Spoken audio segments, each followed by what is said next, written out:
Hai, Assalamualaikum. Hari ni kita buat inspection satu tanah di Jalan Semungkis di Hulu Langat Batu 17 Hulu Langat, Taman Semungkis. Tanah dia betul-betul lot yang pertama daripada jalan utama sana. Dia corner lot dan bersebelahan dengan perumahan di sini. Di belakang-belakang tanah ni ada perumahan. Dan seperti anda lihat sekarang ni di kawasan lapang ni, kedudukan tanah dia hampir rata, sedikit melandai.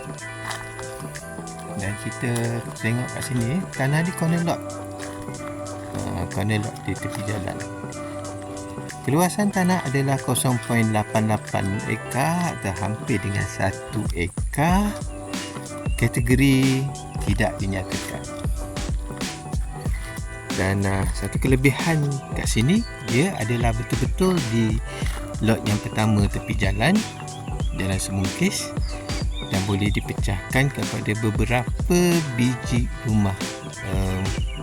Kena convert lah tanah lot baru, atau boleh juga dibuat lot kedai tempat di tepi jalan, atau sesuai juga dibuat dewan perkahwinan, di mana keluasan ni boleh dibuat dewan dan banyak